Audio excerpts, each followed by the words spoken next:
UP की जांच एजेंसियों के हाथ विकास दुबे और उसके परिचित की बातचीत का एक ऑडियो हाथ लगा है।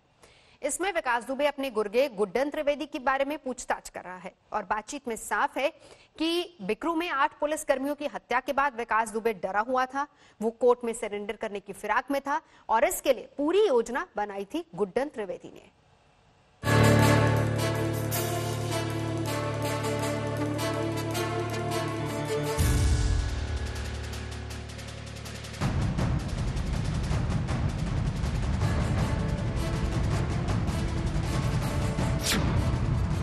क्या प्लान बनाकर विकास दुबे ने किया था सरेंडर? क्या कोर्ट तक पहुंचने का इंतजाम कर लिया था विकास दुबे ने? अपनी जान बचाने की विकास ने की थी फुल प्रूफ प्लानिंग।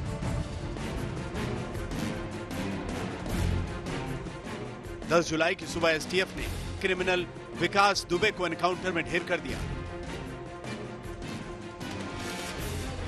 लेकिन आज हम खुलासा करने जा रहे हैं उसकी उस प्लानिंग का जो उसने अपनी मौत से बचने के लिए कर रखी थी। आज तक के हाथ ऑडियो टेप लगा है। ये विकास दुबे की फोन रिकॉर्डिंग का ऑडियो है। इसमें वो अपने परिचित को बता रहा है कि किस तरह उसने कोर्ट में सरेंडर का इंतजाम कर रखा है। हो जाए, मदद हो जाए थोड़ी देर, आप समझ रहे होंगे मैटर क्या है। हाँ वो समझ रहे हैं। तो अब आप कह दो। लेकिन तो यार बात सुनो भाई। हाँ। हमारा मतलब हम बोले दे रहे हैं, अगर आपको कर रहने की जाने की कोई दिक्कत हो तो आप सब मैनेज हो गया है, ग्वालियर में पहुंच चुके हैं। अच्छा। हाँ सब पूरा फुल मैनेज हो चुका है, बस ये है दिक्कत है। अच्छा तो हम उनको बोल मंगलवार को हाजिरी भी हो जाएगी कोर्ट में, आप समझ रहे हैं, सब कुछ हो जाएगा। सुना आपने, विकास दुबे दावा कर रहा है कि उसकी सारी बातचीत हो गई है और वो 1-2 रोज में सरेंडर कर देगा। ये फोन कॉल उज्जैन में सरेंडर से 2 दिन पहले यानी 8 जुलाई को की गई थी। उस वक्त वो मध्य प्रदेश की सीमा में पहुंच चुका था। विकास दुबे इस फोन रिकॉर्डिंग में अपने परिचित से बार-बार गुड्डन त्रिवेदी के बारे में पूछ रहा है, क्योंकि विकास ने गुड्डन त्रिवेदी को ही सरेंडर के सारे कागजात तैयार करवाने का जिम्मा दे रखा था। गुड्डन से बात हुई आपकी? गुड्डन से बात हुई आपकी? गुड्डन का नंबर है नहीं लग रहा था। जो नंबर हमने दिया वो लग रहा है? नहीं लग रहा है। नहीं लग रहा ना।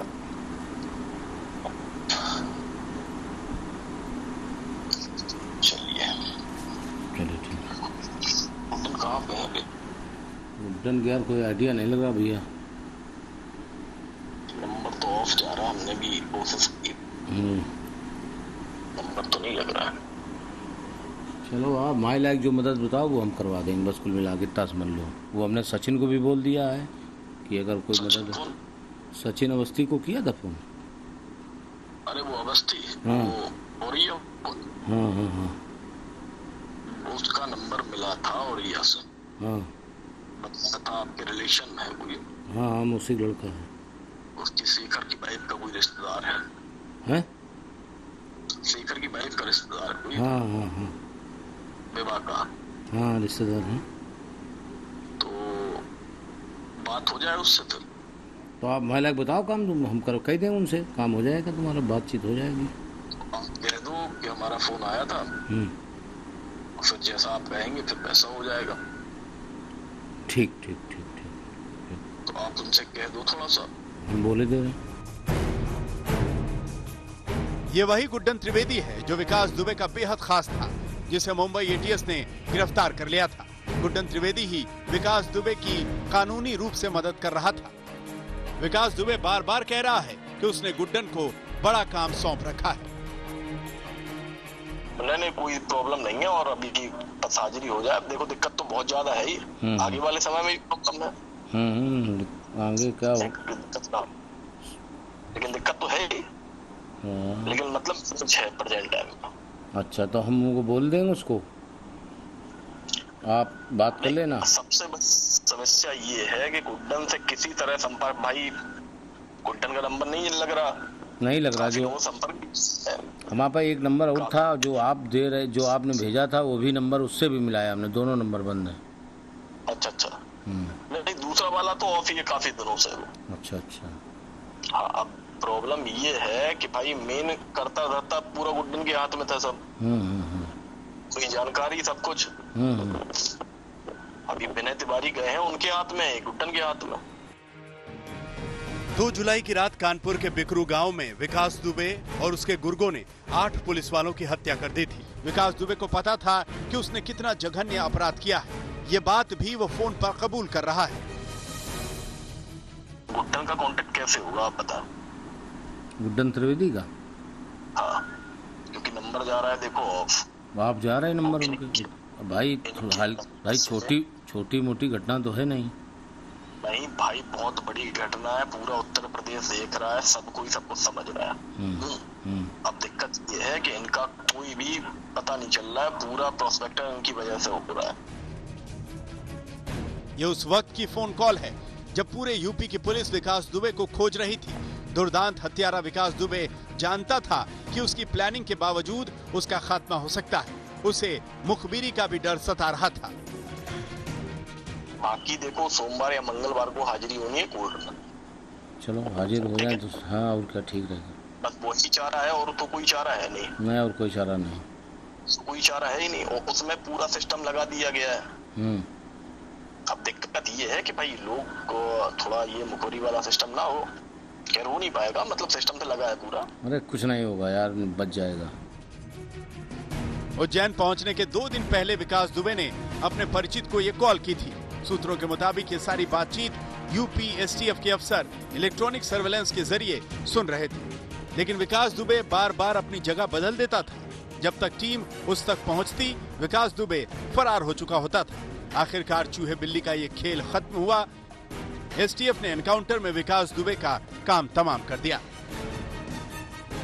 विकास दुबे के एनकाउंटर से ठीक पहले इकलौती जांच एजेंसियों के पास मौजूद ये ऑडियो क्लिप साफ इशारा करती है कि 8 पुलिस वालों का कातिल विकास दुबे मौत से पहले कितना घबराया हुआ था। वो हर हाल में चाहता था कि किसी तरीके से उसकी जांच बच जाए और वो अदालत में समर्पण कर सके, लेकिन ऐसा हो न सका। फिर भी उसने मरने से पहले हर वो मुमकिन कोशिश की जिससे कि वो अदालत में आत्मसमर्पण कर सके और बाहर आकर के एक बार फिर से अपराध की दुनिया में अपना सिक्का जमा सके। कहना मैं नीरज कुमार के साथ शिवेंद्र श्रीवास्तव, कानपुर आज तक।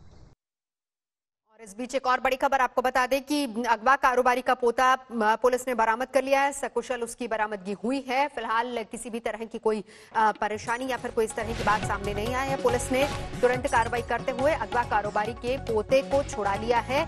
यूपी के गोंडा से कारोबारी का ये पोता अगवा हुआ था, जिसके बाद पुलिस तक ये मामला पहुंचा। पुलिस तुरंत हरकत में आई और अगवा कारोबारी के पोते को अपहरणकर्ताओं के चंगुल से छुड़ा लिया गया है। मास्क के बहाने वहां पर उस बच्चे का अपहरण किया गया था। सीसीटीवी फुटेज में भी ये तस्वीरें सामने आई थी। फिलहाल खबर ये आ रही है कि पुलिस ने 4 लोगों को इस मामले में गिरफ्तार भी किया है। पूछताछ उनसे चल रही है। किस तरह का लिंक कारोबारी से है, क्या इसके पीछे की मंशा थी, कहां पर ले गए थे, ये तमाम ऐसे सवाल हैं जिनके बारे में जानकारी मिलना अभी बाकी है। फिरौती की रकम मांगने वाली लड़की भी गिरफ्तार कर ली गई है। खबर यही आ रही थी कि इसमें एक लड़की भी इन्वॉल्व है, उसको भी गिरफ्तार कर लिया गया है। गोंडा में पुलिस ने तुरंत कार्रवाई की और सकुशल छुड़ा लिया गया है कारोबारी के पोते को। फिलहाल पुलिस ने गिरफ्तारियां भी की हैं 4 लोगों की और उनसे अभी पूछताछ की जा रही है। आगे बढ़ेंगे, बात करेंगे बिहार की, जहां पर स्वास्थ्य सुविधाओं की बेहाली है। बिहार में जुगाड़ है तो कोरोना का बेड तैयार है। अब सुनकर आपको भी हैरानी हो रही होगी, क्योंकि इन दिनों बिहार की राजधानी पटना के अस्पतालों की जो दुर्दशा नजर आ रही है, उसे देखकर फिलहाल सच्चाई भी साफ दिखती है।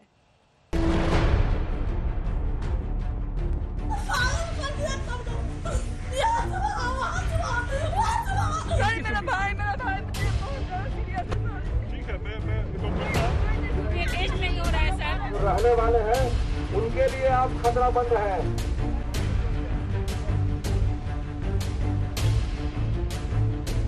पटना के बाहर कार में बैठे 70 साल के ये बुजुर्ग दिल के गंभीर मरीज हैं।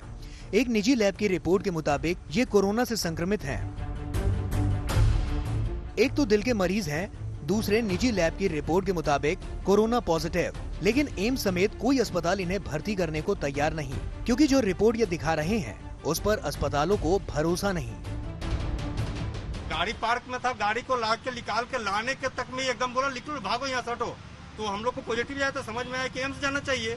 एम्स गए, रिपोर्ट दिखलाए, बोले कि नहीं ये रिपोर्ट हम नहीं मानते हैं। एकदम एक बार में डिनाई कर दिया एम्स वाले लोग ने कि हम इस रिपोर्ट को नहीं मानते हैं, एम्स में टेस्टिंग नहीं है। नहीं। तो हमने पूछा कि फिर कहाँ जाए, कहाँ टेस्ट कराए कि आप जिसका वैलिड मानेंगे।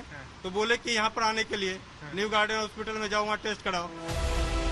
एम्स के स्टाफ के निर्देश पर बुजुर्ग मरीज को फौरन पटना के सरकारी न्यू गार्डनर रोड अस्पताल लाया गया। पटना में कोरोना जांच का ये इकलौता सरकारी केंद्र है, लेकिन यहाँ इतनी लंबी लाइन है कि देखकर ही हौसला पस्त हो जाए।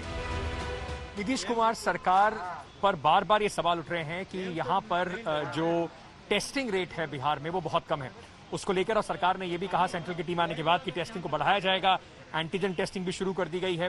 पर उसके बावजूद भी मैं आपको दिखाना चाहता हूँ कि टेस्टिंग कराना कितना मुश्किल काम है पटना में। हम एक यहाँ पर एक जो टेस्टिंग फैसिलिटी है पटना में गार्डन होटल में, हॉस्पिटल में, वहाँ पर है। और अगर आप देखें तो ज़बरदस्त भीड़ लगी हुई है लोगों की। अब ये लोग, कई लोग हैं जो काफ़ी घंटों से यहाँ पर इंतज़ार में खड़े हुए हैं कि उनकी टेस्टिंग हो।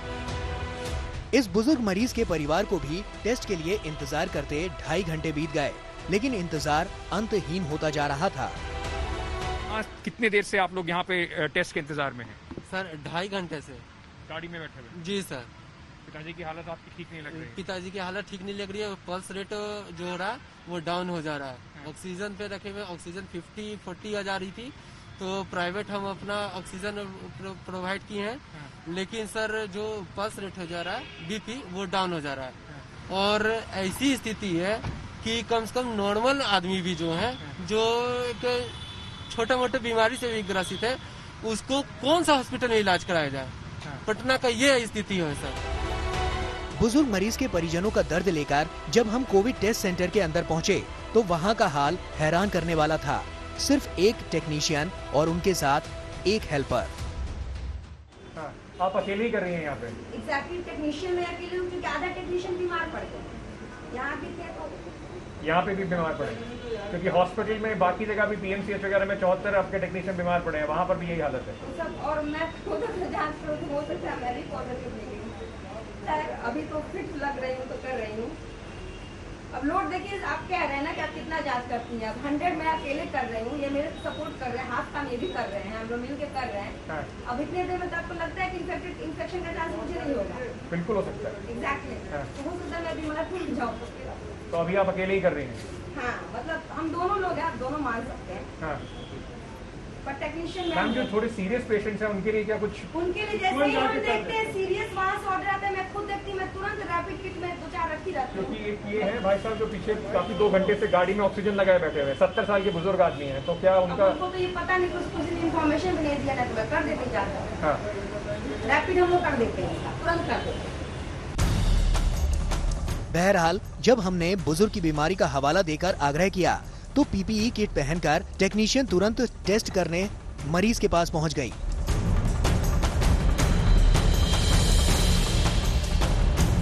बहरहाल टेस्ट हो गया, लेकिन जिस तरह ये सब कुछ हुआ, वो अपने आप में बिहार में कोरोना के खिलाफ जंग के इंतजामों पर सवाल खड़े करता है।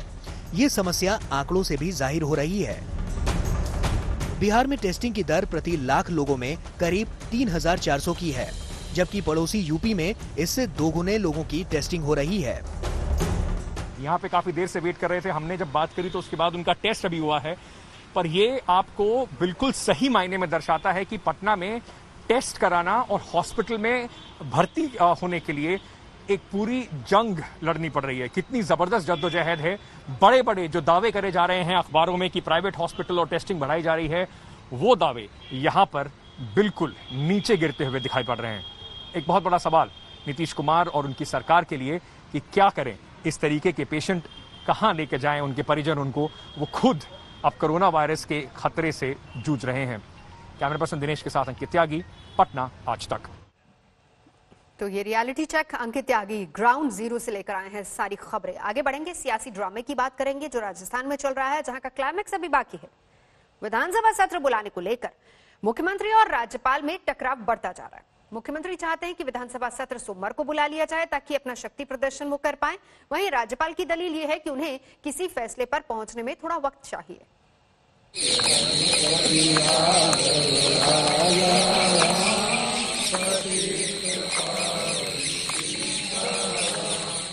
बापू का सबसे प्रिय भजन भी है और सत्याग्रह का हथियार भी है।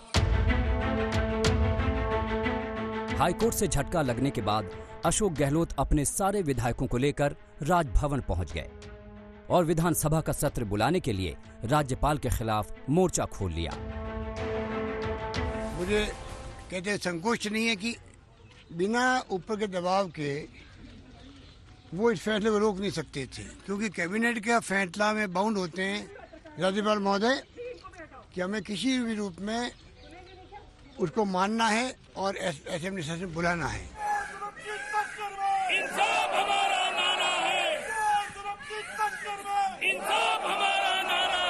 राजभवन के लॉन में कांग्रेस विधायकों ने नारेबाजी की, फिर धरने पर बैठ गए। भूख लगी तो बिस्किट का आनंद लिया, लेकिन डटे रहे। बेसब्री बढ़ने लगी तो राज्यपाल घर से बाहर निकले और विधायकों से बातचीत की। उन्हें भरोसा दिलाया कि मामला कोर्ट में है, लिहाजा कानूनी राय के बाद ही वो विधानसभा सत्र बुलाने का फैसला कर सकते हैं।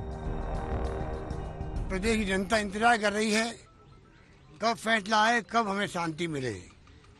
लोगों में बहुत आक्रोश भी है। इतने दिन से कोई होटलों में बैठे हुए हैं, कोई हमारे साथी गए हुए हैं वहाँ पर हरियाणा के अंदर बंधक बनाए हुए हैं।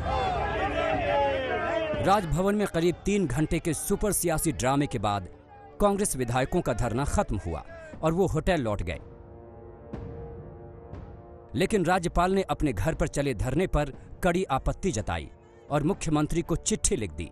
राज्यपाल कलराज मिश्र ने लिखा, आपने विधानसभा बुलाने की अनुशंसा 23 जुलाई को की। अभी मैं कुछ विशेषज्ञों से चर्चा कर पाऊं, उससे पहले ही आपने सार्वजनिक रूप से प्रेस के सामने ये कह दिया कि यदि आज राजभवन का घेराव होता है तो आपकी जिम्मेदारी नहीं है। मेरा आपसे इतना निवेदन है कि आप और आपका गृह मंत्रालय क्या राज्यपाल की रक्षा नहीं कर सकता है? तो राज्य में कानून व्यवस्था की स्थिति के संबंध में आपका क्या मंतव्य है? साथ ही ये भी बताएं कि राज्यपाल की सुरक्षा के किस एजेंसी से संपर्क करें। हाँ, आपका अधिकार है, आपकी कैबिनेट निर्णय करती है कि आप हाउस बुलाओ, तो निश्चित रूप से वो विचार करने का एक रास्ता कानूनी जो हमको दे रखा संविधान में वो है, लेकिन उसके पालन के लिए आप उनकी छाती पर बैठकर धरना दे करके एमएलए को ले जा करके उनको इस बात के लिए मजबूर कर रहे हो, ये एक तरह से संवैधानिक अधिकारों का दुरुपयोग कर रहे हो। दरअसल राजस्थान हाईकोर्ट ने जब पायलट गुट को राहत देते हुए स्पीकर के नोटिस को खारिज कर दिया, तब अशोक गहलोत के पास फ्लोर पर शक्ति प्रदर्शन के अलावा और कोई रास्ता नहीं बचा। तब उन्होंने राज्यपाल पर विधानसभा सत्र बुलाने का दबाव बनाना शुरू किया और सरेआम धमकी दे डाली। दबाव में किसी के नहीं आए, आपका संवैधानिक पद है, शपथ ली हुई है, अपनी अंतरात्मा के आधार पर शपथ की जो भावना होती है उसका आधार बना के फैसला करें, वरना फिर हो सकता है कि पूरी प्रदेश की जनता अगर राजभवन को घेरने के लिए आ गई तो हमारी जिम्मेदारी नहीं। इस बीच राजभवन में धरना खत्म करने के बाद सीएम अशोक गहलोत ने कैबिनेट की बैठक बुलाई और देर रात तक विधानसभा सत्र को लेकर माथापच्ची की। उधर कांग्रेस ने ऐलान कर दिया है कि अगर राज्यपाल विधानसभा सत्र नहीं बुलाते तो पार्टी के विधायक फिर राजभवन का रुख करेंगे। वही घोड़े और वही मैदान, लड़ाई जारी रहेगी लोकतंत्र को बचाने की। और ये राजभवन यहाँ से दिल्ली शिफ्ट होने वाला नहीं है, हम यहीं आएंगे वापस और वही पूरी मेजोरिटी के साथ आएंगे। कितने दिन तक बहुमत का आप तिरस्कार करोगे, कितने दिन तक बहुमत को टुकराओगे? इस बीच पायलट गुट के विधायक भी सामने आए और गहलोत गुट के सारे आरोपों को खारिज किया। कहा, न किसी ने दबाव डाला है और न ही किसी बाउंसर का डर है। कांग्रेस के विधायकों को बीजेपी वालों ने बंधक बना रखा है। मैं ये स्पष्ट करना चाहता हूँ, ना हमें किसी ने बंधक बना रखा है, ना हमारे पास कोई बाउंसर बैठे हैं, ना हम कोई बीमार हैं, ना हम कोई आंसू बहा रहे हैं, ना हम वहाँ आने के लिए तड़प रहे हैं। राजस्थान का सियासी ड्रामा अजब मोड़ पर है। कांग्रेस को सरकार गिरने का डर सता रहा है और बीजेपी अपने पत्ते नहीं खोल रही। बड़ी अचंभे की बात है कि इस कैबिनेट सिस्टम में जब भी सरकार आग्रह करे कि सेशन की शुरुआत होनी चाहिए, तो उसमें गवर्नर साहब को कोई देरी नहीं करनी चाहिए। ये संविधान की बात है, संविधान की मर्यादा की बात है। इसमें सुप्रीम कोर्ट के निर्णय भी हैं। राजभवन का घेराव करेगी, फिर आप उसका दोष हमें मत दीजिएगा। मुझे लगता है कि ये लोकतंत्र की बार बार दुहाई देने वाले, अपने आप को गांधीवादी कहने वाले लोग व्यक्ति को इस बात के ऐसा कहना शोभा नहीं देता। किसी भी संवैधानिक पद की अपनी मर्यादा है, उस मर्यादा को बनाए रखते हुए आचरण करने की जिम्मेदारी हम सब की। दरअसल अशोक गहलोत को डर सताने लगा है कि कहीं ऐसा न हो कि फ्लोर टेस्ट में देरी हो तो 2-4 विधायक हाथ से खिसक जाएं। दूसरी ओर होटल में विधायकों के टिके होने से सरकार की छवि भी खराब हो रही है। शायद यही वजह है कि वो विधायकों के होटल में कैद रहते ही सरकार का दम साबित करने के लिए बेताब हो रहे हैं। शरद कुमार, जयपुर, आज तक।